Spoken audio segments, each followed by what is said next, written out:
lost. No kidding. It's been quite a short journey. You were lost in space, and now we're here in Dubai. And Molly, first question.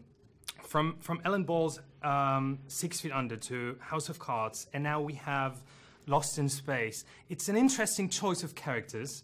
Why is Maureen Robinson special? What's different from all the other characters you've played before? My goodness, you know, Maureen is the matriarch of this family, and Lost in Space is, you know, it's essentially a huge adventure about this, but at the heart of it is the dynamics between this family. And I think I wasn't familiar with the original. I mean, I'd heard about it, but I'd never seen it. And so when I read the script, what I really loved about it was just the sort of nuance and depth that the characters had. So, you know, I'm not a sci-fi fan, or I haven't been so far in my life. Interesting. Sorry, I know that's not supposed to say that, very controversial, but... I mean, you're still young. You can still, you know, watch Star Trek. Thank you so much. That's very kind of you to say. But I really just related to this family. And for me, the family felt like families that I know. You know, they're not the perfect nuclear family. Maureen and John are estranged at the beginning of the story and living apart, and we have a sort of blended family, and it felt quite modern. And also, you know, we're 30 years in the future in Lost in Space, and one of the things that I really love about it is that there are really strong women in this show, but it's not a plot line, you know. I think we assume or hope that 30 years in the future, we don't even need to mention that these women can do any job that the men can do. It's not a question anymore, and I really love that. Nice. Toby, Molly already mentioned the movie. What kind of extra spin? I mean, you are the dad of the family.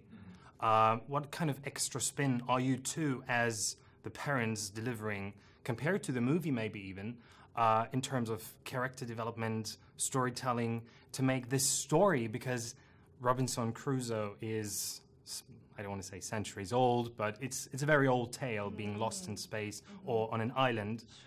What extra spin are you delivering to make this tale more appealing to a new audience? Well, I think the premise is the same. We're respectful to not only Robinson Crusoe, but also the original series of Lost in Space, in that it is about a family that is in this perilous situation, in this, you know, unknown universe.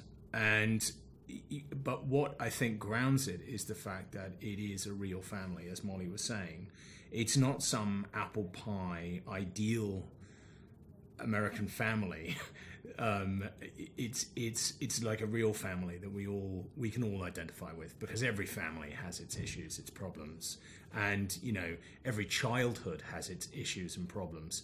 And so I really love that, the fact that it's this real family with real issues that is transplanted into this extraordinary situation. And I think that remains loyal to the original stories, but I think the spin that we add is that it's a very modern family, and we're not trying to hide the complexities of you know, families. Yeah, and it was something we talked about a lot when we were doing it, and sort of, you know, just how important that their relationship had depth and was complicated, and that, you know, we're both parents, and that parents we know would relate to it and relate to their struggles and the resentment and the and just because you need to care about these people, or all of the visual effects in the world don't really get, you know. And so what I'm quite proud of is that I do think this show combines both this huge adventure and spectacular